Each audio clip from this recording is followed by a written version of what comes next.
रवि ने जो कहा कि हलाल जो है वो इकोनॉमिक जिहाद है। जब तंत्र में हिजड़े जब सरकार में बैठे हुए हों, नपुंसक लोग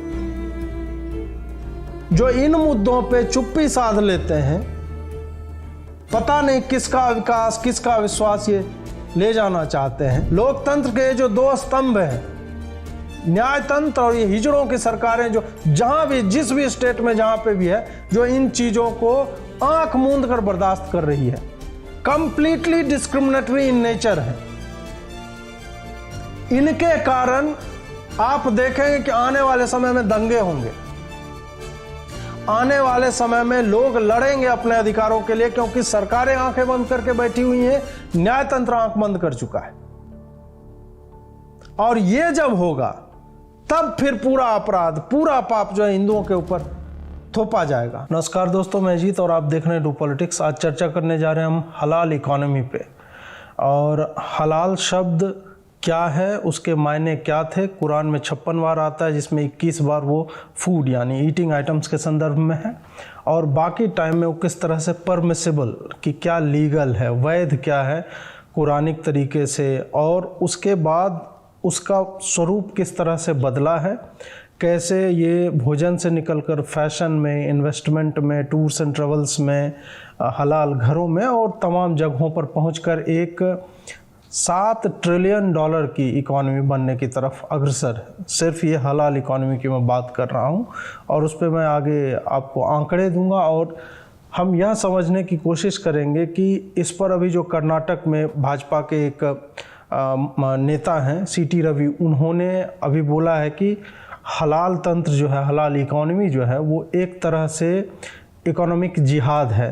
तो क्या हम हर शब्द में जिहाद लगाकर उसको एक तरह से, आजकल हर चीज़ में जिहाद लगा दिया जाता है, और वो इतना सामान्य हो गया है कि लोग उस पर ध्यान देना छोड़ देते हैं। उनको लगता है कि ये भी ऐसे ही एक मतलब एक चला दिया फैशनेबल वर्ड है। तो क्या यह वाकई इकोनॉमिक जिहाद है? जिहाद क्या होता है उस पर हम चर्चा नहीं करेंगे।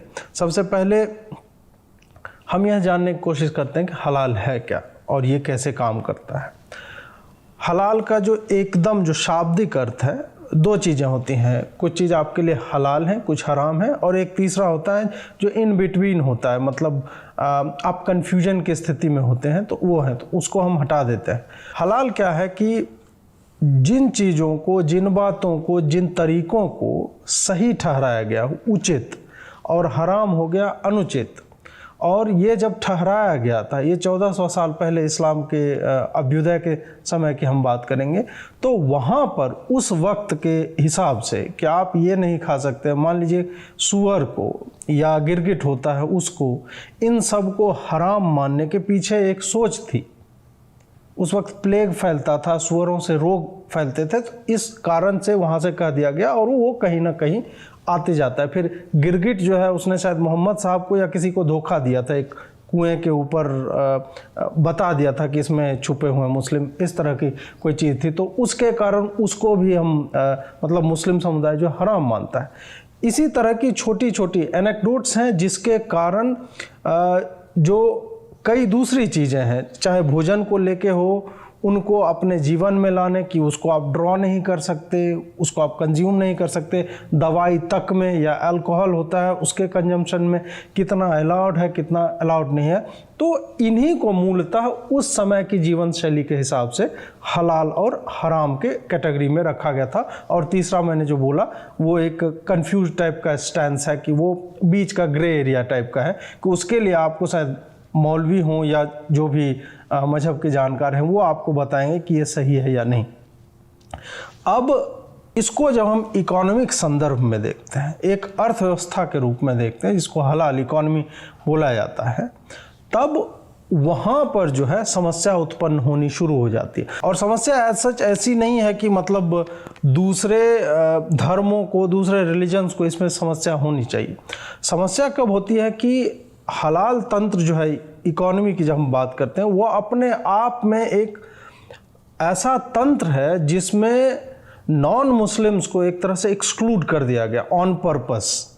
इसमें इस तरह के रूल बना दिए गए जिसका ना तो कुरान से ना हदीस से किसी से कोई लेना देना नहीं है, उसका पूरी तरह से अभी की सामाजिक स्थिति से और इस्लाम के एक तरह से कह सकते हैं कि आप साम्राज्यवादी प्रसार जो है, जो बियॉन्ड नेशंस जाता है, उसको लेके है कि अगर हम इकोनॉमिक माइट बन जाते हैं एक उम्मा के तौर पर, तब हम कैसे अपने रिलीजन को बेहतर प्रोपोगेट करने में सफल रहेंगे और हम इस तरह की एक व्यवस्था बन जाएंगे कि हमें चाहे वेस्ट हो या ईस्ट हो, जो भी हमारे सो कॉल्ड दुश्मन हैं, वो हमसे पंगे ना ले या वो एक बार सोचे कि उन्हें कैसा लगेगा। यही जब अर्थव्यवस्था में ट्रांसलेट होता है तो वो एक इकोनॉमिक अपार्थाइड जो बोलते हैं उस तरह से प्रतिफलित होकर हम लोगों को दिखता है। एक्सक्लूजन क्यों है नॉन मुस्लिम्स का? एकदम बेसिक सी बात करूं, अगर हम मीट प्रोसेसिंग की बात करते हैं, उसमें हलाल क्या होता है? हमें लगता है कि हलाल जो कुरान में वर्णित है वो सीधा इस तरह से है कि जिसको आप हलाल करने जा रहे हैं, जानवर हो या पक्षी हो, साफ सुथरा होना चाहिए, धुला हुआ होना चाहिए, उसको कोई रोग ना हो। उसको जब आप काट रहे हो तो उसमें वेन्स तक डिफाइंड है कि कौन सी विंड पाइप जो है उसको काटनी है, जगुलर काटना है, और उसके बाद आपको कलमा पढ़ना है। और काटते समय अगर आप मक्का की तरफ फेस कर सके तो और बेहतर है। ये हलाल माना जाता है। अब हलाल इकोनॉमी में ये कैसे ट्रांसलेट होता है कि जिस व्यक्ति ने मुर्गी पाली है या मुर्गा पाला है, जिसका मुर्गा फार्म है, वो मुस्लिम होना चाहिए।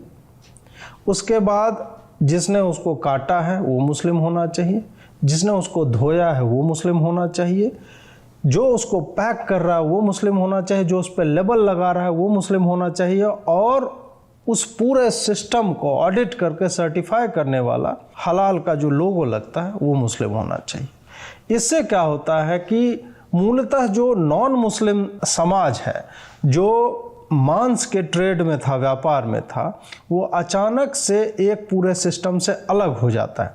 अब आपका प्रश्न होगा कि अजीत जी अलग कैसे हो जाएंगे? मतलब इतने सारे रेस्टोरेंट हैं, सबका अपना सप्लाई चेन होता है।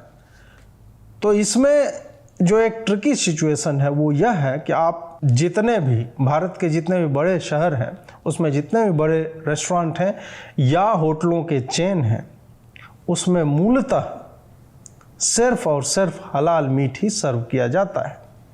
क्यों? क्योंकि जिन लोगों को हलाल से समस्या होनी चाहिए थी, उन्होंने कभी इस पर स्वर तीव्र नहीं किए।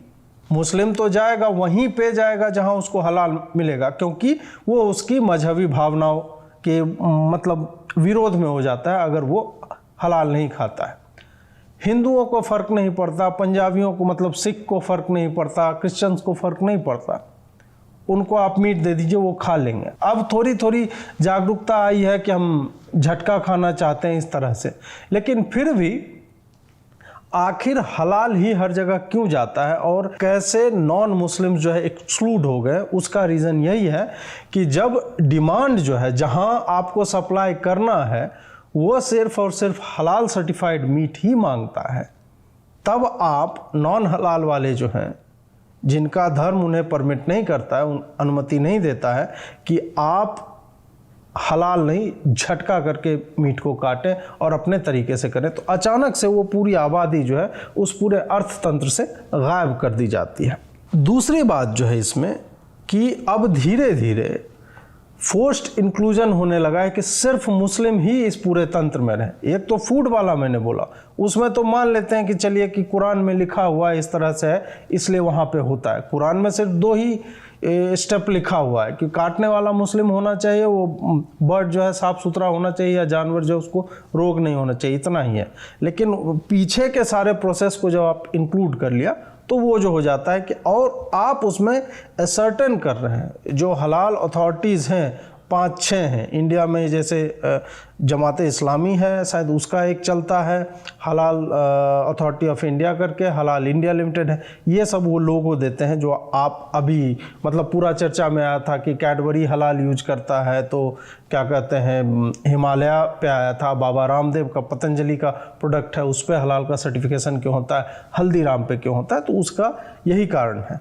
अब क्या है कि जब आप एक चीज़ में वो घुसाते हैं, उसके बाद बाकी हर प्रोडक्ट में, अब आलू में भी आलू का जो चिप्स बनता है उसका हलाल और हराम से क्या लेना देना है। लेकिन अब उसमें भी वो घुस गया है। अब क्या होता है कि धीरे धीरे जब आप कहते हैं कि हलाल के लिए जब बोला जाता है कि क्यों सर्टिफिकेशन चाहिए, तो उसमें से ये सर्टिफाइंग अथॉरिटी जो है कंप्लीटली मजहबी कोण जो है निकाल देती है कि नहीं नहीं, इसका मजहब से कोई लेना देना नहीं है। और जो शब्द आप पढ़ेंगे जो वो बताते हैं उसमें है एथिकल ट्रीटमेंट। जब तुम जानवर को मार रहे हो गला रेत रेत कर, उसमें एथिकल क्या है? हम उसको नहला के मार रहे हैं। ये कितना फंडामेंटली अपने आप में गलत है कि हम एथिकल ट्रीटमेंट दे रहे हैं। हाइजीन बोला जाएगा, शब्द आप सुनिए, एक जगह से मैं कोट कर रहा हूं, as such the values promoted by halal, social responsibility, stewardship of the earth. आपको जानकर काफ़ी आश्चर्य होगा कि बीफ का जो है या कैटल मीट जो होता है वो सबसे ज़्यादा इन्वायरमेंट और अर्थ को हार्म करता है। सबसे ज़्यादा मीथेन उत्सर्जन होता है उसके कारण, जो ऊपर ओजोन लेयर को हार्म करता है। और ये घास जो चरते हैं भूमि के ऊपर जो होता है उसमें जो उसकी फर्टिलिटी जो है धीरे धीरे नष्ट होती है, और भी कई चीज़ें, पूरा एक इकोसिस्टम उससे डिस्टर्ब होता है। मीट के प्रोसेसिंग में पानी जितना बर्बाद होता है, ये किसी भी तरीके से साइंटिफिक तरीके से जो एम्पिरिकल एविडेंसेज है हमारे पास, किसी भी स्तर पर ये जो स्टीवर्डशिप ऑफ द अर्थ लेने की बात करते हैं उस पर खरा नहीं उतरता। इकोनॉमिक एंड सोशल जस्टिस, जब तुमने इफेक्टिवली गैर मुस्लिमों को हटा दिया है अपने पूरे सप्लाई चेन से, और तुम्हारा मतलब इनका लक्ष्य है, अभी मैं तुर्की के एक व्यक्ति का स्टेटमेंट पढ़ूंगा आगे जब मैं दूसरे संदर्भ में चर्चा करूंगा तब, वहां पे कह रहे हैं कि पूरा cycle from farm to the end user मुस्लिम ही होना चाहिए।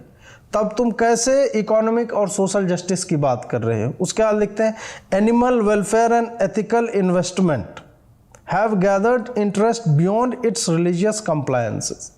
अब वही है कि जब आपके पास मीडिया का एक तंत्र हो, पीआर इस तरह का हो, और जब बार बार इन चीज़ों को आप असर्ट करते हैं जो आप बिलीव नहीं करते हैं, एक दिन में करोड़ों टर्की काटे जाते हैं। अब क्रिश्चियंस आके कहने लगे कि नहीं, हम बहुत ही ह्यूमन तरीके से एनिमल्स को, टर्की को काटते हैं। तो मूर्खता है। किसी को काटने में, किसी जीव को काटने में कोई एथिकल बात नहीं होती है। हम या आप जो भी मांसाहारी हैं वो इस पार्ट को स्विच ऑफ करके चलते हैं। ये लोड नहीं लेते हैं कि नहीं वो जो मुर्गा हम खा रहे हैं वो एथिकली मारा गया, नहीं, हम उस चीज़ को कम्प्लीटली हटा देते हैं और हम खाते हैं क्योंकि हमें अच्छा लगता है। हमारे प्रोटीन के हो सकता है कि रिक्वायरमेंट हमें जो है फल सब्जी अच्छे नहीं लगते हैं जिससे प्रोटीन मिलता है, हम चिकन खाते हैं, इस तरह की चीज़ है।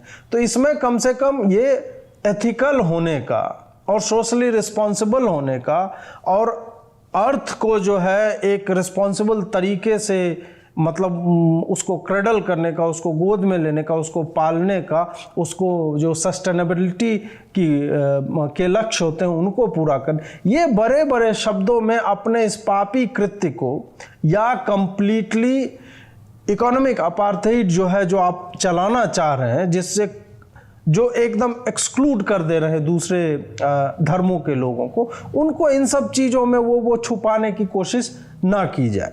कुरान में मैंने बताया आपको कि 56 जगह पे हलाल का प्रयोग हुआ, 21 बार भोजन के संदर्भ में हुआ है। और उसके बाद फिर जो पैगंबर मोहम्मद हैं तो उनकी चर्चाओं में उनके जीवन को लेके जो हदीत है तो उसमें कई बार आता है कि क्या हराम है क्या हलाल है। अब फिर इसको मैं वही कहूँगा कि आप इस संदर्भ में देखिए कि वो 1400 साल पुरानी बातें थी, विश्व बदल रहा है।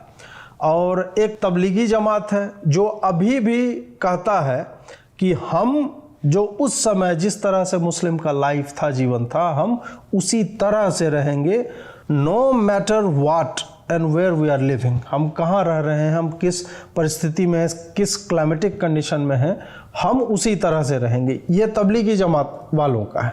और इधर है कि धीरे धीरे अब जैसे अभी रमज़ान चल रहा है तो इसमें कई बार अब आप जाके वीडियो देखेंगे कि लोग पूछते हैं कि क्या, मान लीजिए एक उदाहरण है कि क्या रमज़ान के महीने में इंटरटेनमेंट, मूवी देखना, लैपटॉप पे या फ़ोन पे वीडियोस देखना जो कि मनोरंजन का एक साधन है, वो सही है कि नहीं। तो लैपटॉप और ये तो मोहम्मद के ज़माने में था नहीं, वो तो अभी आया है। तो संदर्भ सहित व्याख्या करते हुए मौलवी बताते हैं कि ये सही है या नहीं है, उचित है या अनुचित है। तो उसी तरह जो उस समय था, जिस स्थिति में था, वो इवॉल्व होते होते अब ये हलाल इकोनॉमी का रूप ले चुका है। अब इसमें फिर वही हलाल और हराम में देखेंगे आप कि कई चीज़ें जो पहले हराम थी वो अब हलाल हो गई। फॉर एग्जाम्पल लाउड स्पीकर का यूज़ अजान देने के लिए, ये हराम था, इसीलिए आप मैक्सिमम मुस्लिम कंट्रीज जो है वहाँ पे ये अलाउड नहीं है। लेकिन जिन जगहों पे ये माइनॉरिटी में है मुस्लिम, उन जगहों पे अब ये हलाल हो चुका है। क्यों? क्योंकि इससे इस्लाम प्रोपगेट होता है और इस्लाम के प्रभुत्व का डंका बजता रहता है दिन में 5 बार। तो इस कारण अब ये हलाल से हराम से हलाल हो गया, मतलब अनुचित से उचित हो गया है, इल्लीगल से लीगल हो गया इस्लामिक संदर्भ में। उसके बाद आप देखेंगे कॉस्मेटिक्स, बनना संवरना, इसको तबलीगी जमात वाले हराम मानते हैं। मैं एक देवबंदी बच्चे से बात कर रहा था, 3-4 थे, वो बाल में न कंघी थी, कुछ नहीं था। हमने पूछा कि यार तुम मतलब ऐसे कैसे, मतलब कम से कम अपना चेहरा तो मिरर में देखा करो कि कैसे लग रहे हो, क्या लग। बोला कि नहीं, आईना देखना हराम है, सजना संवरना हराम है। तो उसका वो है। लेकिन अब हलाल कॉस्मेटिक्स आ गया और इनके नंबर्स मैं बताऊंगा कि कितने बिलियन डॉलर की इंडस्ट्री एक एक सेगमेंट है। कॉस्मेटिक्स का हो गया, हलाल इन्वेस्टमेंट हो जाता है, हलाल टूर एंड ट्रेवल्स है, हलाल फूड है, हलाल फार्मास्यूटिकल्स है। ये सारी चीज़ें मैं एक एक करके बताऊंगा। डेटिंग कंप्लीटली हराम चीज़ है, लेकिन अब आपको हलाल तरीके से डेटिंग सिखाई जाती है कि शरीयत के दायरे में रहकर आप डेटिंग कैसे कर सकते हैं। ये 2-4 एग्जाम्पल्स हैं। जैसे वाइन है, अल्कोहल को हराम माना गया इस्लाम में, लेकिन उस पर अब डिबेट होता है कि कितना परसेंट। फ्रूट में भी अल्कोहल होता है, तो फ्रूट का जूस जब तक फर्मेंट ना हो जाए तब तक हलाल है, और फर्मेंट हो जाता है तो हराम हो जाता है। उसको अब आप इसमें कहने लगे कि मोहम्मद साहब के जीवन से एक संदर्भ आता है कि एक कुएं में मान लीजिए कोई जानवर गिर गया या नदी में गिर गया, तो हम उसका पानी पिए कि नहीं, वो हलाल है कि हराम है। तो बताते हैं कि अगर एक बड़ा सा बर्तन है पानी का और उसमें एक बूंद रक्त की गिर गई या जहर का गिर गया, वो इतना डाइल्यूट हो जाता है कि उसका कोई प्रभाव नहीं होता है, तो वो आप पी सकते हैं। तो उसी लॉजिक को अब शराब में अगर लागू कर दिया जाए, तो जब इस पे डिबेट होती है, और ये इस्लामिक स्कॉलर्स के बीच की डिबेट है कि अगर आप मूलतः इसको हराम बनाया क्यों गया है शराब को, ताकि आप पीकर उपद्रव ना करें। यही एक रीजन होता है, क्योंकि शराब जो आपके मानसिक तंतुओं पर, न्यूरॉन्स पर कब्जा करता है, और वो मोटर न्यूरॉन्स आपके हिल जाते हैं, आप इधर उधर, फिर आपकी बोली जो है बिगड़ जाती है, इस तरह की चीज़ें होती हैं। तो इस कारण हराम था। अब क्या है कि अब आप इसको हलाल कह सकते हैं कि अगर पीने वाला अपना नियंत्रण नहीं खोता, जो मूल उद्देश्य है किसी चीज़ को हलाल या हराम बनाने, इस तरह से चलता है। अब मैं इकोनॉमी की बात करूंगा कि हलाल इकोनॉमी का दायरा कितना व्यापक है। प्रोजेक्टेड है $7 ट्रिलियन 2024 तक ये हो जाएगा। इसको संदर्भ में अगर दिखाऊं तो इससे बड़ी इकोनॉमी सिर्फ 2 है, यूएस की और चाइना की। पूरे दुनिया में अगर हलाल तंत्र को एक इकोनॉमी की तरह देखा जाए तो इससे बड़ी इकोनॉमी सिर्फ यूएस और चाइना की है। अब इसमें से मैं आपको कुछ आंकड़े बताना चाहूँगा कि हलाल फूड का जो बाज़ार है 2018 तक 1.3 ट्रिलियन डॉलर की थी। ट्रिलियन में, बिलियन नहीं, ट्रिलियन, मतलब 1369 बिलियन का था। और 2024 तक एक्सपेक्टेड है ये सिर्फ हलाल फूड 1.972 ट्रिलियन हो जाएगा, लगभग 2 ट्रिलियन का व्यापार हो जाएगा। फैशन की बात करें, हलाल फैशन मॉडेस्ट फैशन को बोलते हैं, जिसमें आप मतलब वही रिवीलिंग क्लोथ्स या जो भी है इस्लामिक कल्चर के हिसाब से जो ये डिफाइन करते हैं, उसके हिसाब से जो फैशन है, उसके हिसाब से जो कपड़े बनते हैं, उसके हिसाब से जो कॉस्मेटिक्स होंगे, लिपस्टिक हो गया, चश्मा हो गया, सब कुछ उसमें आता है। वो 283 बिलियन डॉलर का था 2018 तक, और 2024 तक ये 402 बिलियन डॉलर तक प्रोजेक्टेड है होने का।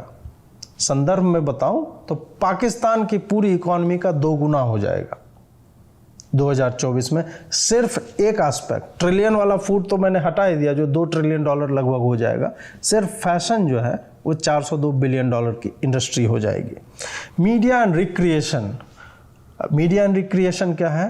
तो आप अगर नेटफ्लिक्स पे जाएं और इस तरह के जो स्ट्रीमिंग प्लेटफॉर्म्स हैं उस पे अब धीरे धीरे मुस्लिम लोगों के विचारों के हिसाब से उनके कल्चर को सूट करने वाले शोज़ तैयार हो रहे हैं, वैसी फिल्में बन रही हैं, या इस्लाम के प्रोपगेशन को लेके फिल्में बनती हैं, उसको ये लोग हलाल मीडिया और रिक्रिएशन में डालते हैं। इसका पर्पस वही है, एक तो जो 1.8 बिलियन मुस्लिम्स हैं जो इनके कंज्यूमर्स हैं इस तरह की इंडस्ट्री के मीडिया और रिक्रिएशन की, उनको कुछ देखने के लिए मिले जो उनको ऑफेंसिव ना लगे, उनके कल्चर के बारे में, उनके इस्लामिक हिस्ट्री के बारे में ये सब हो। और दूसरा ये है कि जो लोग इस्लाम को नहीं जानते हैं, जो इनका मकसद है, वो भी जाने कि ये इस तरह की सोसाइटी है जो हम पोर्ट्रे करना चाह रहे हैं। 220 बिलियन डॉलर की थी 2018 तक, और 309 बिलियन डॉलर की 2024 तक ये हो जाएगी। उसके बाद आता है मुस्लिम फ्रेंडली ट्रैवल। मैं 6 कोर सेक्टर्स की बात कर रहा हूँ, उसमें आता है। उसमें क्या है कि मुस्लिम फ्रेंडली ट्रैवल में 189 बिलियन डॉलर की इंडस्ट्री ये थी 2018 तक, 2024 तक 274 बिलियन डॉलर की हो जाएगी। ये क्या है मुस्लिम फ्रेंडली ट्रैवल? इसमें है कि वही एंड टू एंड वाली बात होगी कि आप कार से उतरे, वहाँ से आपको कोई मुस्लिम पिकअप करेगा, आपको होटल में जो ले जाएगा वो मुस्लिम ऑन्ड होगा, इस्लामिक तरीके से उसकी साफ़ सफाई होगी, और वहाँ के और जो एमिनिटीज़ हैं वो आपके, अब जैसे स्विमिंग पूल होगा तो मेल का अलग होगा, फीमेल का अलग होगा। वहाँ जो एंटरटेनमेंट के होंगे वो हलाल एंटरटेनमेंट होंगे। वहाँ जो टूरिज़्म के बाकी चीज़ें हैं जहाँ आपको घुमाने ले जाया जाएगा, सारा हलाल सिस्टम के अंतर्गत होगा। आप जो कंज्यूम करेंगे वो हलाल होगा, मुस्लिमों द्वारा प्रिपेयर्ड होगा, उसमें नॉन मुस्लिम कहीं नहीं होंगे। हलाल एयरलाइंस अब चल रही, हलाल चश्मे चल रहे हैं। तो इन सब को लेके आप देखें तो कंज्यूमर अपॉर्चुनिटीज जो हैं, जो कंज्यूमर जो खाते हैं, पीते हैं, टहलते हैं, वो कुल 2.2 ट्रिलियन डॉलर की स्पेंडिंग जो है 2018 तक हो चुकी थी। इसी में फिर हलाल फार्मास्यूटिकल्स आता है। अब आप कहें कि दवाई में क्या होता है हलाल? सुअर की चर्बी होती है, जेलेटिन होती है, उसका कई जगह पे इस्तेमाल होता है। फिर अल्कोहल या स्पिरिट का इस्तेमाल कई जगह पे होता है फार्मा इंडस्ट्री में। तो अब वही है कि उद्देश्य कुछ भी रहा हो सुअर को हराम बनाने का, लेकिन अब यह आ गया कि उससे पिग से रिलेटेड कोई भी चीज़ मतलब कि उसके डीएनए तक का ट्रेस नहीं होना चाहिए हम जो कंज्यूम कर रहे हैं, तो उसमें यह आ जाता है। फार्मास्यूटिकल्स भी, उसमें अब हलाल सर्टिफिकेशन होता है कि इसमें कोई भी उस तरह की चीज़ नहीं, उसको हम रिप्लेस कर रहे हैं उसको। जैसे वैक्सीनेशन को लेके आपने सुना होगा, तो उसमें भी अब हलाल वैक्सीन आए हैं जिसमें बोला गया कि हम जेलेटिन का यूज नहीं करेंगे, या बोर या पिग होते हैं इनके वैरायटी का हम प्रयोग नहीं करेंगे, किसी भी तरह से उसके ट्रेस नहीं होने चाहिए। 92 बिलियन डॉलर की थी और ये 134 बिलियन डॉलर की 2024 में हो जाएगी। उसके बाद हलाल कॉस्मेटिक्स आता है 64 बिलियन डॉलर का। ये रिलेटिवली थोड़ा सा नया इंडस्ट्री है, 2018 में 64 बिलियन का था और 2024 में 95 बिलियन का हो जाएगा, लगभग 7% प्रतिवर्ष की दर से ये ग्रोथ कर रहा है। अब आता है ये पूरा जो हो गया प्रोजेक्शन है 3.2 ट्रिलियन डॉलर 2024 तक का। ठीक, अभी तक था ये आपको 2.2 अभी तक स्पेंड हो रहा था और उसके बाद ये बढ़कर इसका है कि ये 2024 तक 3.2 चला जाएगा। अब इसमें एक और चीज जुड़ता है, इस्लामिक फाइनेंसिंग। वो अकेले जो एसेट्स हैं इनके वो है 2.5 ट्रिलियन डॉलर्स। भारत की इकॉनमी 3 ट्रिलियन डॉलर के, मतलब पूरी जीडीपी 3 ट्रिलियन डॉलर के लगभग है। उसमें आप सोच लीजिए कि 2.5 ट्रिलियन डॉलर सिर्फ इस्लामिक फाइनेंशियल एसेट्स हैं।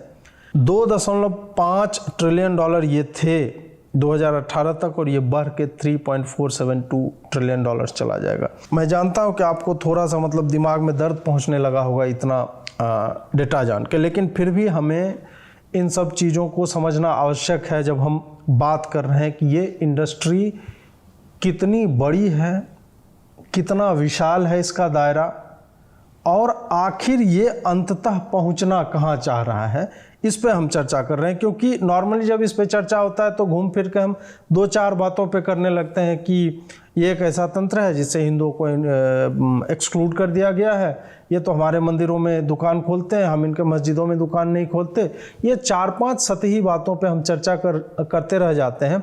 हमारे पास उससे आगे इस पूरे तंत्र को समझने के लिए कुछ खास होता नहीं है। अब एक रफ़े हनीफ हैं, उन्होंने जो सीईओ हैं HSBC अमाना मलेशिया के, बाय द वे मलेशिया जो है एक इन्होंने बनाया हुआ है टॉप 10 कंट्रीज जो है global Islamic economy indicator rankings जो आता है उसमें मलेशिया नंबर 1 पे है, जो हलाल इकोनॉमी को, इस्लामिक इकोनॉमी जो है उसके कितने पॉइंटर्स को फॉलो करता है उससे इनकी रैंकिंग होती है। मलेशिया नंबर 1 पे है, फिर UAE है, बहरीन है, सऊदी है, इंडोनेशिया है, ओमान, जॉर्डन, पाकिस्तान, कुवैत और कतर, उसी 1 से लेके 10 तक मैंने आपको बताया है। अब हॉट सेक्टर्स फॉर ग्रोथ जो है इसमें आ जाता है हलाल इंग्रेडिएंट्स। अभी तक सिर्फ मीट था, अब मीट बेस्ड फूड जो होंगे तो उसमें जो मसाला पड़ रहा है, उसमें जो बाकी आइटम्स आप सैंडविच बना रहे हैं तो उसमें क्या क्या लग रहा है वो भी हलाल होना चाहिए। अब ये क्यों होना चाहिए, तो मलेशिया के जो ये रफ़े हनीफ हैं उन्होंने बोला है, और एग्जैक्ट कोट में उनका यूज़ करना चाहूँगा, if we are going to move towards a halal economy we have to take a holistic approach. अगर हम पूरी तरह से एक पूर्ण हलाल इकोनॉमी की तरफ बढ़ना चाहते हैं तो हमें एक संपूर्णता में एक अप्रोच लेना चाहिए। और वो अप्रोच क्या है, the whole cycle, the whole chain has to be halal from production to financing.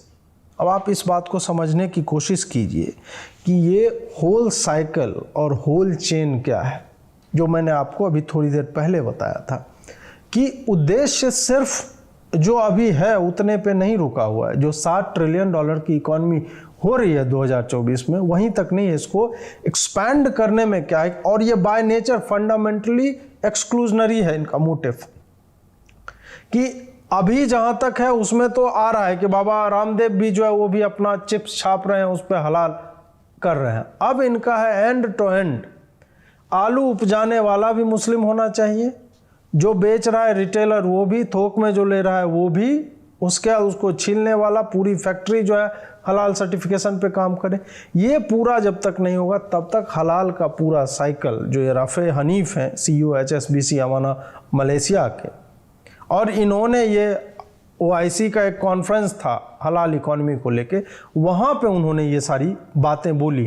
अब देखिए कि एक तरफ से इस तरह का इंसिस्टेंस आ रहा है और ये प्रोजेक्शन है इनका, ये इनका विज़न है कि हम आगे कहाँ जाना चाहते हैं, और दूसरी तरफ अभी हमने और आपने कर्नाटक के कोस्टल टेम्पल्स का जो मेला होता है, तटीय क्षेत्रों में मेले चल रहे थे, तो उसमें कई मेला समितियों ने जो हिजाब वाला राव हुआ था और उसके बाद फिर लोग मान नहीं रहे थे, मुस्लिम शॉपकीपर्स ने दुकानें बंद कर ली थी, जो उडुपी का क्षेत्र है वहाँ पे, तो उन्होंने कहा कि हम मुस्लिम लोगों को अपने मेले में व्यापार नहीं करने देंगे और उन्हें टेंडर प्रोसेस जो होता है उसमें हम नहीं आने देंगे। इस पर खूब बवाल हुआ। और फिर अगर आपको याद हो तो मल्लिकार्जुन टेम्पल है आंध्र प्रदेश में, वहाँ पर सुप्रीम कोर्ट ने वहाँ की जो देवस्थानम बोर्ड है उसको बोला कि तुम फंडामेंटल राइट टू लाइफ जो है उसको अफेक्ट कर रहे हो अगर एक मुस्लिम को अपने प्रेमाइसेस में फूल या जो भी वो बेचना चाह रहा है वो बेचने नहीं दे रहे हो। और इसको पूरा जो इस्लामिक व्यापारियों का संगठन था उन्होंने पूरा हेल किया कि हाँ सुप्रीम कोर्ट ने बड़ा अच्छा किया है। सुप्रीम कोर्ट और क्या क्या करता है इसी बिंदु पे हम चर्चा थोड़ी देर बाद करेंगे, लेकिन मैं ये आपको बताना चाहूँगा कि एक तरफ है कि अपना तंत्र ये कंप्लीटली एक शेल क्रिएट करना चाह रहे हैं जिसमें non Muslims are not invited, ये पूरा लिखा हुआ है, और अगर आपको आना है तो एक अलग फी देना पड़ेगा पर ईयर पर प्रोडक्ट, इस तरह से देना पड़ेगा। उसमें आपको सुनिश्चित करना पड़ेगा कि आप मुस्लिम लोगों को रोजगार दें। ठीक, ये एक हो गया कि हमने अपना तो ये बना लिया। दूसरा ये है कि हर जगह लीगल रेमेडी का यूज करते हैं, सुप्रीम कोर्ट हो हाई कोर्ट हो, वहाँ जाकर कहते हैं कि हम हिंदुओं के जो मंदिर हैं, बड़े मंदिर हैं, उसके सामने हमें दुकान लगाने की अनुमति दी जाए। तो एक तरफ हम ये देख रहे हैं कि कोर्ट किस तरह से एक वैसे तंत्र को जिसने अपने आप को परिभाषित कर लिया है कि हम तो जो है एंड टू एंड मुस्लिम जो रहेगा उसमें उसी को हम मानते हैं और वही तंत्र है, और तुम्हें बेचना है तो तुम जो है हलाल सर्टिफिकेशन तुम्हें लेना पड़ेगा, वो करके नॉन मुस्लिम्स को कंप्लीटली एक्सक्लूड कर दिया है। तो इस पे कोर्ट कोई संज्ञान नहीं लेती। और दूसरी तरफ जो चीज़ हिंदुओं के लिए बहुत ही ज़्यादा शुद्ध है, पवित्र है, और वो ये सारी चीज़ें देखते हैं, तो वहाँ पे चूंकि वो पूछता नहीं है कि तुम्हारा नाम क्या है, तुम कौन हो और क्या बेच रहे हो, कहाँ से लाए हो, वो एज्यूम करता है सिर्फ फेथ के बल पे कि मैं जिस मंदिर में जा रहा हूँ उसकी समिति ने हिंदुओं को रोजगार दिया होगा या हिंदू ही दुकान खोले बैठा होगा। क्योंकि एक हिंदू जानता है कि फूल हो या घी हो या प्रसाद हो वो कहाँ से आया है, उसको प्रिपेयर करने में जो एक तो आस्था होती है कि मैं ये जो बना रहा हूं ये अंततः भगवान के भोग में जाएगा, तो वो आस्था एक मुस्लिम में कहां से आएगी, क्यों आएगी? प्रश्न यह है कि जो बुतों से नफरत करने का इतिहास रहा है, बुतों को तोड़ने का इतिहास रहा है, वो क्यों कर अपनी आस्था प्रसाद तैयार करते वक्त उस देवता में लगाएगा? ये एक प्रश्न हो सकता है। इसका उत्तर क्या है? तो फिर आप उसको बिठा देते हैं और जो हिंदू वहां पे जाता है वो तो नाम नहीं पूछेगा, और नाम अगर गलती से पूछ लिया तो वीडियो बन जाएगा और वो बिगट हो जाएगा, वो कम्युनल हो जाएगा। वो मुस्लिम कभी कम्युनल नहीं होता है जो रेस्टोरेंट में जाके पूछे कि ये हलाल है कि नहीं। हिंदू अगर पूछ देगा कि हाँ झटका सर्व होता है कि नहीं, तो वो कम्युनल हो जाएगा। दोनों के अपने अपने मजहबी और धार्मिक अधिकार हैं, लेकिन एक सांप्रदायिक हो जाता है, एक नकारात्मक दृष्टिकोण से चलता है, एक हेट कर रहा है, घृणा कर रहा है, और दूसरा जो है नहीं ये तो जी इनके मजहब की तो रिक्वायरमेंट है, ये तो करना पड़ेगा, ये तो ऐसे ही है। मतलब उनकी चीज़ें हमने स्वीकार कर ली। आपको जानकर आश्चर्य होगा कि लगभग 25,000 करोड़ का मीट का व्यापार है, इंपोर्ट और एक्सपोर्ट का भारत में, और 2021 के जनवरी तक संस्था जो है भारत में APEDA करके है, वो सिर्फ और सिर्फ हलाल मीट ही एक्सपोर्ट या इंपोर्ट करती थी। मतलब आपको 25,000 करोड़ के मांस के व्यापार से अगर जुड़ना है तो सरकार ने इस तरह की व्यवस्था कर रखी थी कि सिर्फ उसमें हलाल वाले ही जुड़ सकते हैं। आप सोचिए इन बातों को। बाद में जो है लोगों ने हो हल्ला किया तो सरकार ने उस शब्द को और उस चीज़ को हटाया है। कोर्ट ने नहीं हटाया, कोर्ट लेकिन ज्ञान पूरा देती है। खैर, अब बात इस पे करते हैं कि हलाल सर्टिफिकेशन कौन देता है, कहाँ से आता है, क्यों आवश्यक होता है। ये हलाल सर्टिफिकेशन मूलतः तब आया था कि कई ऐसे राष्ट्र हैं जहां आपको अगर सामान बेचना है तो वो चूंकि मुस्लिम मेजॉरिटी कंट्रीज हैं तो वो हलाल ही खाते हैं, तो आपको वहां बेचने के लिए हलाल सर्टिफिकेशन की आवश्यकता होगी। ठीक है। वहाँ जाने लगा। अब क्या हुआ कि जब यही हलाल तंत्र एक्सपैंड करने लगा तो इन्होंने कहा कि नहीं, भारत में भी 200 मिलियन 20 करोड़ के लगभग मुसलमान हैं, तो वो भी बहुत बड़ा मार्केट है, तो हमें तो उन्हें भी कैटर करना है, तो उन्हें भी हलाल मिलना चाहिए भाई। तब उन्होंने यहाँ पर भी हलाल सर्टिफिकेशन, आप जाएंगे तो ग्रीन कलर का एक आपको मिलेगा, हलाल इंडिया लिमिटेड या जो भी 4-5 संस्थाएं हैं उनमें से आप देखेंगे तो आपको पता चलेगा कि एक लोगो होता है, आपके चिप्स के पैकेट पे होगा, आपके घी तक पे मिल जाएगा, आपको मांस पे तो होता ही है। इसकी आवश्यकता फिर भारत में भी बनाई गई, फिर विश्व में बनाई गई। फिर क्या हुआ कि ये इस तरह का एक सिस्टम बना दिया गया कि अगर आपके पास नहीं है तो आप मुसलमानों को बेच नहीं सकते। तो 20 करोड़ के मार्केट को आप इग्नोर कर रहे हैं एक तरह से। अब दूसरा एस्पेक्ट आप बोले कि फिर 100 करोड़ तो हिंदू भी हैं, तो हिंदुओं को फर्क नहीं पड़ता, वो जब खरीदते हैं चिप तो उसके पीछे देखेंगे कि नहीं हलाल सर्टिफाइड है कि नहीं। उन्होंने नकल देखा था, ना आज देख रहे हैं, नकल देखेंगे तो वो खरीदते हैं।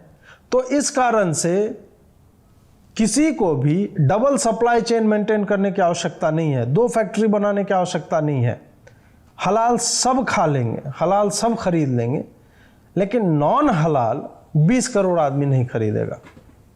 या फिर और कर दे 2 अरब 200 करोड़ आदमी जो है मुस्लिम जो है पॉपुलेशन जो कंज्यूमर है वो नहीं खरीदेगा। तो आप क्या करते हैं कि फंडामेंटली अपना पूरा सप्लाई का सिस्टम, अपना पूरा प्रोडक्शन का जो सिस्टम है आप हलाल तंत्र के हिसाब से बनाने लगते हैं, क्योंकि हलाल सर्टिफिकेशन अथॉरिटी जो भी है वो सिर्फ ठप्पा नहीं लगाती, वो ऑडिट करती हैं। फिर एक बिजनेस के तौर पे, एक कंपनी के तौर पे आप ये सोचने लगते हैं कि मैं क्या 2 अब सेग्रीगेशन करूं या एक से काम चल रहा है, ठीक है दे दो जॉब यार, हमें ऑडिट हो जाएगा, हम जो है हलाल का सर्टिफिकेट ले लेंगे और हम लोगों को बेचेंगे। तो ये पूरी प्रक्रिया है, इस तरह से होता है। और हर प्रोडक्ट के लिए आपको अलग सर्टिफिकेशन की अनुमति लेनी होती है, हर साल वो रिन्यू होता है। अब इसमें एक फंडामेंटल प्रश्न ये है कि अगर हलाल की जो बात है कि ये है कि भाई हाँ ये मुस्लिम के लिए एडिबल है, वो खा सकते हैं, तो सिर्फ एक डिक्लेरेशन क्यों नहीं दिया जा रहा है? सिर्फ एक लिख दो कि इसमें जेलेटिन नहीं है, इस दवाई में लिख देते हैं। मांस है तो उसमें हम लिख देंगे कि भाई इसका प्रोक्योरमेंट से लेके और ये जो है इसमें कोई भी मतलब ये हलाल है, खाली लिख दो ना हलाल है। सर्टिफिकेशन की आवश्यकता क्यों पड़ जाती है? सर्टिफिकेशन की आवश्यकता ज्यों ही पड़ती है तो पता चलता है कि काफिरों से पैसा लो और एक फिर सिस्टम क्रिएट हो रहा है कि वो पैसा कहीं जा रहा है, या आपने एक ऐसा तंत्र क्रिएट कर लिया है जहां पे आपको बिना किसी तरह के इन्वेस्टमेंट के बड़े बड़े बिजनेसेस से हर साल हर प्रोडक्ट के लिए पैसा आता रहता है। ये हो गया। अब देखिए ये चला कहां से पहुंचा कहां पे। हलाल माने परमिसेबल, उचित, वैध। वहां से हो गया कि नहीं इस्लामिक है, इस्लामिक तरीका है, इसमें इस्लामिक कल्चर की बात है, इसमें इस्लामिक वे ऑफ लाइफ इसमें आ जाता है, लाइफस्टाइल। फिर उसमें शब्द को बदला गया कि लोगों ने कहा कि हम इस्लामिक तरीके वाले क्यों खाएं, तो नहीं आप समझ नहीं रहे। हलाल जो होता है एथिकल होता है, वो मॉरल होता है। हम जो है पूरा एक अलग तरीके से क्रिएट करते हैं, उसमें करुणा होती है, उसमें दया होती है। उसके बाद वो एथिकल से हाइजीनिक पे शिफ्ट होता है कि नहीं साफ सुथरा है, ये हेल्दी है, वो कह के बेचा गया। और फिर जो अंतिम इसका गोल है वो यहाँ तक है कि हम सबसे अच्छे हैं, हम बेटर हैं, हमारा तरीका जो है हमने ये सुनिश्चित किया है, हम सर्टिफाई करते हैं कि हर एक स्टैंडर्ड जो है वो फॉलो होते हैं, और हम यूएन के मिलेनियम डेवलपमेंट गोल्स और सस्टेनेबिलिटी इन सब सूचकांकों को, इन सब इंडिसेस पर, इन सब के पॉइंटर्स पे बिंदुवार तरीके से हम उसको फॉलो करते हैं। और तब जाकर आपके प्लेट में 1 किलो मटन या फिर 200 ग्राम चिप्स या कॉफ़ी या और तरह की चीज़ जो है आपके पास पहुंचती है। अब इसकी व्यापकता देखिए कि चेन्नई में एक है ग्लोबल हेल्थ सिटी, 50 से अधिक देशों के लोगों को केटर करने का ये दावा करता है और it claims to meet international standards of hygiene and dietary regulations as per the tenets of Islam. Hospital बनाया है और चल रहा है वो टेनेट्स ऑफ इस्लाम के हिसाब से। जैसे कि हॉस्पिटल बनाने के लिए गवर्नमेंट का रूल्स एंड रेगुलेशन, हॉस्पिटल में क्या किस चीज़ की आवश्यकता है? हाइजीन की, साफ सुथरा होना चाहिए। नहीं, यहाँ पे है कि वो टेनेट्स ऑफ इस्लाम के तरफ चलता है। तो अब यहाँ पे इस हॉस्पिटल में जो मेडिसिन प्रेस्क्राइब होगी उसमें जो है हलाल प्रोडक्ट होंगे, हलाल मेडिसिन दिया जाएगा। वो जहाँ लोग रह रहे हैं उसके लिए वो इस्लामिक तरीके की व्यवस्थाएं होंगी। तो इस तरह की चीज़ें हो रही है। केरल में आपने सुना होगा हलाल अपार्टमेंट्स बन रहे हैं जिसमें टॉयलेट जो है वो मक्का की तरफ नहीं होगा, उसका डायरेक्शन जो है घर का अलग होगा, आप जहाँ नमाज पढ़ेंगे उसका एक अलग डायरेक्शन होगा। ये सारी चीज़ें धीरे धीरे करके ये जो 6-7 मैंने आपको सेक्टर्स बताए उससे इतर ये और सेक्टर्स में अपने पांव जो है वो फैलाता जा रहा है। अब बात करते हैं कि ये पूरा मुद्दा आया कहाँ से था, उस पर भी थोड़ी चर्चा जो है आवश्यक हो जाती है। 2 चीज़ आई थी, एक टेम्पल मेला की जो मैंने बात की, उसके बाद सीटी रवि ने जो कहा कि हलाल जो है वो इकोनॉमिक जिहाद है। अब आज के संदर्भ में ये हो गया है कि जिहाद का हमने इतना ओवर यूज कर दिया, हर चीज़ में लगा के, लैंड जिहाद, पानी जिहाद, कैक्टस जिहाद, हर चीज़ में जिहाद इतना घुसेड़ दिया है कि उस शब्द की मतलब उसको ट्रिवियलाइज कर दिया है हमने। वो इतना नॉर्मल हो गया है जैसे वो कुछ है ही नहीं। आप इंटरचेंजेबली जहाँ मन होता है आप वहाँ पे लिख देते हैं। और जब नेता होता है हाँ ठीक है, उनकी मंशा जो रही होगी वो यही कि ये एक तरह से एक एक्सक्लूजनरी है नेचर में, गैर मुसलमानों को ये पूरे तंत्र से अलग कर देता है और सुनिश्चित कर रहा है कि वो पूरा साइकिल जो है उसमें एंड टू एंड सिर्फ मुस्लिम हो। इस बात पे चर्चा आवश्यक है, होनी भी चाहिए। और फिर टेम्पल मेला में तो जिस तरह से अब रिटेलिएशन तो मिलेगा ही। अब अगर सरकार इस पे कोई एक्शन नहीं ले रही है, सरकार अगर नवरात्रों में मांस के दुकानों को बंद करने की खाली अपील कर सकती है, सरकार रेस्टोरेंट जो चलते हैं शहरों में वहाँ पे ये डिक्टेट नहीं दे सकती है कि तुम अगर हलाल बेचते हो तो तुम लिख के चिपकाओ कि यहाँ हम सिर्फ हलाल मीट बेचते हैं। तो ये डिक्लेरेशन ये तो सरकार की तरफ से आना चाहिए था। सरकार कुछ नहीं कर रही इस सिलसिले में। ठीक है, म्यूनिसिपल कॉरपोरेशन ऑफ दिल्ली जो है, दिल्ली नगर निगम, इन्होंने कई जगहों पे बोला है कि ये प्रदर्शित करें, लेकिन मैं तो गया हूँ, मैंने तो नहीं देखा है कि दिल्ली में ये कम्प्लीटली फॉलो हो रहा है कि नहीं। ये लोग नेतागिरी के चक्कर में जब तब इस तरह के स्टेटमेंट दे देते हैं, लेकिन उसको कभी भी फॉलो नहीं किया जाता, उसको इन्फोर्स नहीं किया जाता। सुप्रीम कोर्ट ने लाउड स्पीकर पे बैन लगाया हुआ है, कितना प्रतिफलित हो रहा है कि कितना उस बैन को फॉलो किया जा रहा है हम और आप सब जानते हैं। उसी तरह हलाल मीट ही आप बेचते हैं, ये अगर आपको चिपकाना है लिख के तो कितने लोग चिपका रहे होंगे ये हम और आप सब जानते हैं। तो रिटेलिएशन मिलेगा, सरकार नहीं कर रही है तो समाज कर रहा है। अब कर्नाटक में वहाँ पे इन लोगों ने, हिंदू संगठनों ने कहा कि नहीं, ये हमारा राइट है कि हम किससे क्या सामान खरीद रहे हैं। हम जो है, चूंकि मुस्लिम शॉपकीपर्स ने हिजाब पे जब सुप्रीम कोर्ट ने रूलिंग दे दी कि नहीं, माफ़ कीजिएगा, हाई कोर्ट ने रूलिंग दे दी कि हिजाब जो है कंपलसरी नहीं है इस्लाम में, इस तरह से एक रिलीजियस प्रैक्टिस जो है एसेंशियल नहीं है, ये बताया है। उसके बाद उन्होंने मार्केट बंद कर दिया था। तो बोला तुमने हमारे लिए हमारा जीवन जो है दूभर कर दिया, लाइफ डिसरप्ट होती है ना, आप मार्केट ही पूरा बंद कर देते हैं, तो हम भी तुमको नहीं आने देंगे। तो उन्होंने ऐसा किया और ये एक प्रयोग था जो सफल रहा। अब मैं वहाँ आऊँगा, श्रीशैलम मल्लिकार्जुन जो टेम्पल है उस पे, जहाँ सुप्रीम कोर्ट ने यहाँ तक कह दिया कि मैं नहीं जानता कि पहले क्या कहा गया है ऐसे संदर्भों में। टेम्पल की कमेटी होती है, वो स्वायत्त होती है, वो अपने रूल्स निर्धारित कर सकती है। तो जब यह बात चली कि मुस्लिम्स को हम टेंडरिंग प्रोसेस जो है उनका ठेका देने का, कि हर साल शायद रिन्यू होता है, उसमें किस किस को आमंत्रित किया जाए कि तुमको टेम्पल प्रेमाइसेज में, परिसर जो है मंदिर का, उसमें दुकान लगाने दिया जाए, तो उसमें हम तय करेंगे किसको आने दिया जाए। और उन्होंने कहा कि नॉन हिंदूज नहीं आ सकते। केस हुआ, सुप्रीम कोर्ट ने बोला कि पहले जो भी कहा गया हो हम उन सब को निरस्त कर देंगे अगर ये कहा गया है कि मुस्लिम वहाँ दुकान नहीं खोल सकता। उसके राइट टू लाइफ की बात है और वहाँ खोल सकता है। यहाँ पे ये लगा दिया सुप्रीम कोर्ट ने। तो सुप्रीम कोर्ट हलाल इकोनॉमी में यही ज्ञान क्यों नहीं देता है? ये तो विशुद्ध दोगलापन है कोर्टों का, जजों का।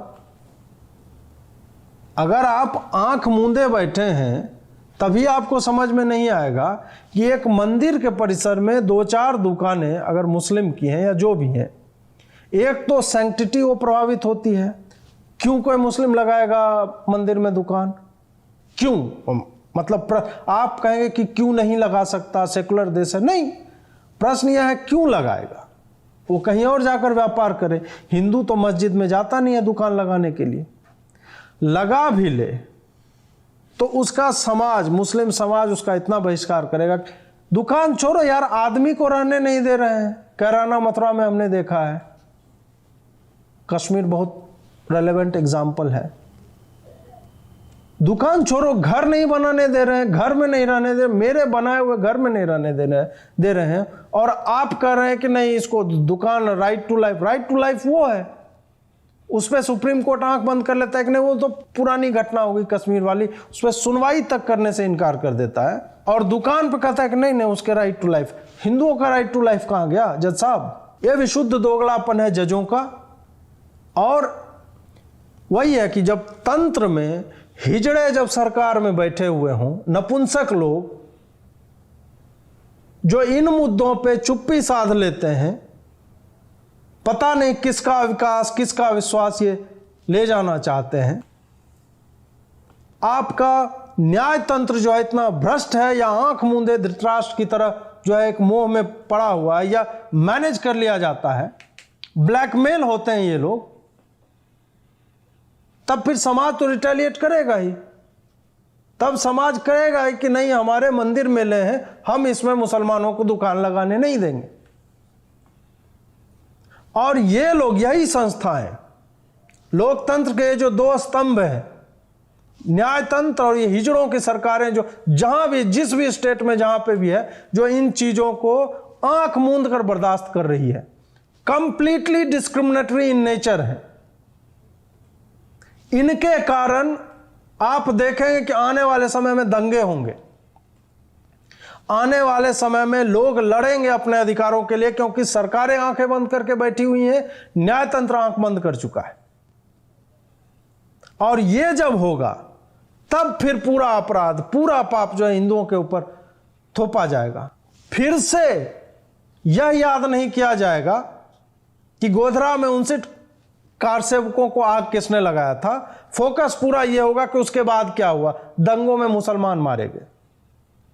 मैं उस स्थिति से बचना चाहता हूं, और उस स्थिति से बचने के लिए अगर आप इस तरह के एक्सक्लूजनरी हैबिट्स को, इस तरह के तंत्र को, इसमें आप इस बबल में छेद नहीं करेंगे, इसमें आप वही सेकुलरिज्म, वही संवैधानिकता, वही समानता का अधिकार इस पे अप्लाई नहीं करेंगे, तो यह सिचुएशन आपके नियंत्रण से बाहर चली जाएगी। मैं इतना पैशनेट होकर क्यों बोल रहा हूं, इसके पीछे एक कारण है।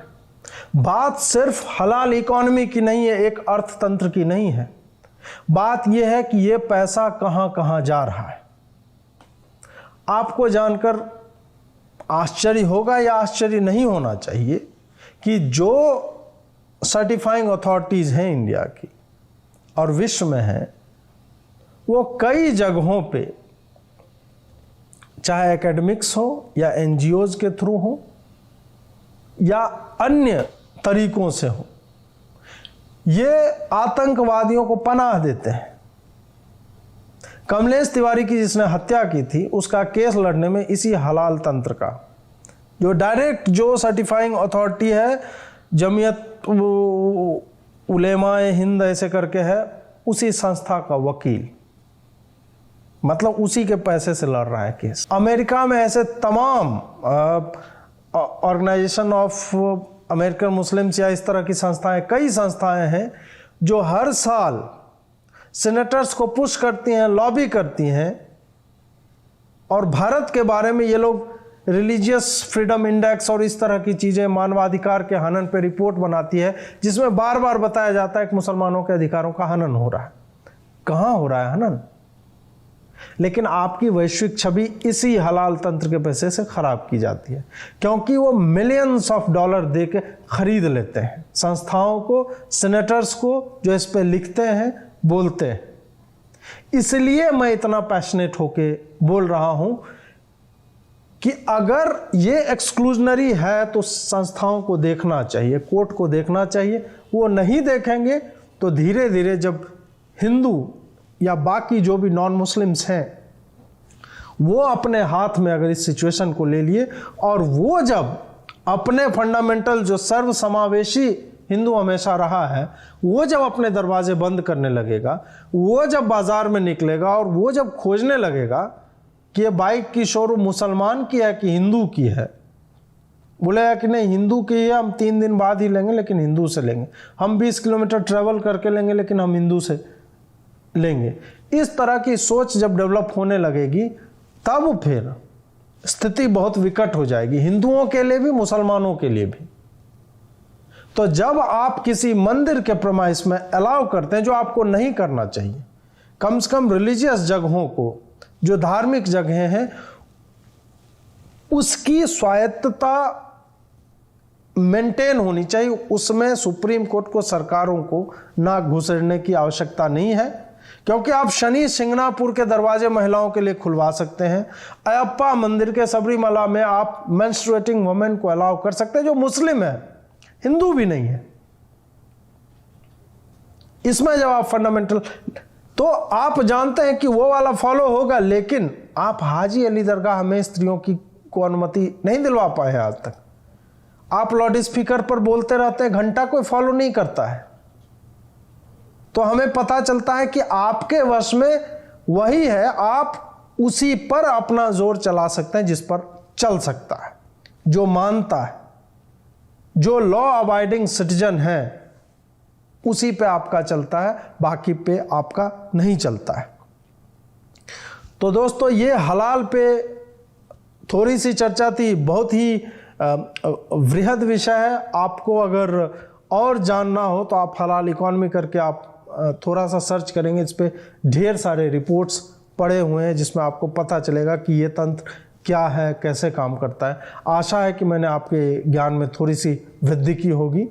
जुड़े रहिए, लाइक, शेयर और subscribe. Indeed it was a very nice informative video, और इस पर भी अगर हमारी आंखें ना खुलें तो बहुत दुख की बात है। और दूसरी बात जो इन्होंने मेंशन की कि एक समय ऐसा आएगा अगर सरकारें ध्यान नहीं देंगी तो एक पॉइंट के बाद ऐसा भी हो जाएगा कि हिंदू इनकी दुकानों से, किसी मुस्लिम की दुकानों से और मुस्लिम हिंदू की दुकानों से सामान खरीदना बंद कर देंगे। आई डोंट नो इसको आप कैसे रोकेंगे ये होने से, क्योंकि सरकार भारत की हो या भारत के बाहर, सरकार में इतना दम नहीं है। सरकार, कोई भी सरकार इस पर कोई स्ट्रिक्ट एक्शन नहीं लेने वाली है। तो अब पब्लिक को या तो हलाल इकोनॉमी ओवरटेक कर ले और सब उनके सामने हाथ जोड़कर बैठे रहे, क्योंकि आपको ये पता होना चाहिए हलाल स्टार्टेड विद मीट प्रोसेसिंग। उसका जो कलमा वगैरह पढ़ के वो हलाल करते थे, काटते थे, वहाँ से शुरुआत होकर पूरा फूड प्रोसेसिंग, पूरा प्रोक्योरमेंट चेन, हर चीज़ में उन्होंने अपने लोगों को फिट किया। Then all non Muslims ran out of that business. आज हालत ऐसी है, कॉस्मेटिक्स उठाइए, वहाँ भी हलाल सर्टिफिकेशन चल रहा है। But if you observe the pattern in the future, what's going to happen, वहाँ पर भी उसको बनाने वाला, इंग्रेडिएंट्स प्रोवाइड करने वाला, पूरा का पूरा chain eventually is going to be get rid of non-Muslims in that chain. Ideology is that. Kerala में आप देखेंगे हलाल कंप्लायंट, शरिया कंप्लायंट बिल्डिंग्स बन रही हैं। मतलब भारत में वास्तु कंप्लायंट का मतलब समझ में आ रहा है, शरिया कंप्लायंट बिल्डिंग का क्या तात्पर्य है? लेकिन वहां भी बन रहा है। अब क्या ईंट तो आप नहीं बनाएंगे ना हलाल के हिसाब से, ये ईंट हलाल के हिसाब से, हलाल प्रोसीजर्स फॉलो करते हुए पकी हुई है। What do you mean by that? अभी के लिए बता रहे हैं कि ठीक है चलिए टॉयलेट उस दिशा में नहीं होना चाहिए वगैरह वगैरह, but look at the future, 5 years 10 years from now, eventually वहां भी यही होने वाला है कि बिल्डिंग बनाने वाला एक छोटा सा मजदूर से लेकर बिल्डर और उसमें रहने वाले लोग सभी कौन होंगे? यदि आप आज इस बात को नहीं समझेंगे तो फ्यूचर में जैसे आज मीट इंडस्ट्री का हो चुका है पूरी तरह से हलालीकरण, वैसे ही सारी इंडस्ट्रीज का हो जाएगा। आप काम क्या करेंगे फिर? Now with this current situation what can we do? Governments को इस पर रोक लगानी चाहिए वगैरह वगैरह, एक्टिविस्ट अपना काम कर रहे हैं, लोगों को जागरूक कर रहे हैं, लेकिन हम अपने लेवल पर क्या कंट्रीब्यूशन कर सकते हैं? माई आइडियोलॉजी इज कि मेरा 1 रुपया भी कहीं टेरर फाइनेंसिंग, कन्वर्जन, इन सबको फाइनेंस करने के लिए ना जाए। So to do this I started making a conscious effort. मैं क्या करती हूँ, मैं लिटरली ये चेक करती हूँ, अगर किसी रेस्टोरेंट में जाना है आई make sure it is not a हलाल रेस्टोरेंट, अदरवाइज मैं नहीं खाती हूँ। आई कैन स्टे, मैं व्रत करती हूँ, मुझे मेरी भूख कंट्रोल कर सकती हूँ मैं, मुझे इतनी आदत है, मैं 4 घंटे भूखी रह सकती हूँ, but I make sure I find a place which has nothing to do with any halal certification. Cosmetics की बात आती है आजकल। कॉस्मेटिक्स मतलब कॉस्मेटिक में क्लेंजिंग मिल्क होता है जो आपका मेकअप उतारने के लिए यूज़ करते हैं, वो भी हलाल सर्टिफाइड आता है। How does that make sense? क्यों चाहिए उसमें आपको हलाल certification? So here also what I do is I do not buy those products, कितने भी बढ़िया हो, हलाल सर्टिफिकेट है तो मैं नहीं खरीदूंगी उसे। And now there are some girls जिनको ये लगता है कि अरे नहीं, कॉस्मेटिक्स तो हमको क्वालिटी देखना चाहिए, उसमें इस ब्रांड का प्रोडक्ट अच्छा है, रिगार्डलेस ऑफ वो क्या है, वो नॉन वेजिटेरियन है, वो हलाल है, हमको फर्क नहीं पड़ता। We look at the brand, we look at the quality. अब क्वालिटी देखिए, क्वालिटी देखना अच्छी बात है, लेकिन don't be a bimbo, look at the future. आज से 10 साल 20 साल आगे का फ्यूचर देखो, अपना आगे की जनरेशन का फ्यूचर देखो। Do you want to be dominated by a certain group of people, a certain ideology? उसमें आप काम भी नहीं कर सकते हो तो आप काम क्या करोगे? आप खाओगे क्या? Do you want to get into that kind of हलाल गुलामी सिर्फ एक मेकअप के लिए? Is your makeup so important? हलाल परफ्यूम आते हैं, कैन यू बिलीव दैट? आपको हलाल परफ्यूम लेने की क्या जरूरत है when you don't have to comply with any of those norms? You can give up easily on these things. Don't go for halal perfume, don't go for halal cosmetics, do not go for any such place which is offering any sort of either halal product or halal certification. क्योंकि हम सबको पता है clearly ये पैसा कहाँ जाता है, किसको फंड करने के लिए यूज किया जाता है। तो हम अपनी मौत को क्यों फंड करना चाह रहे हैं?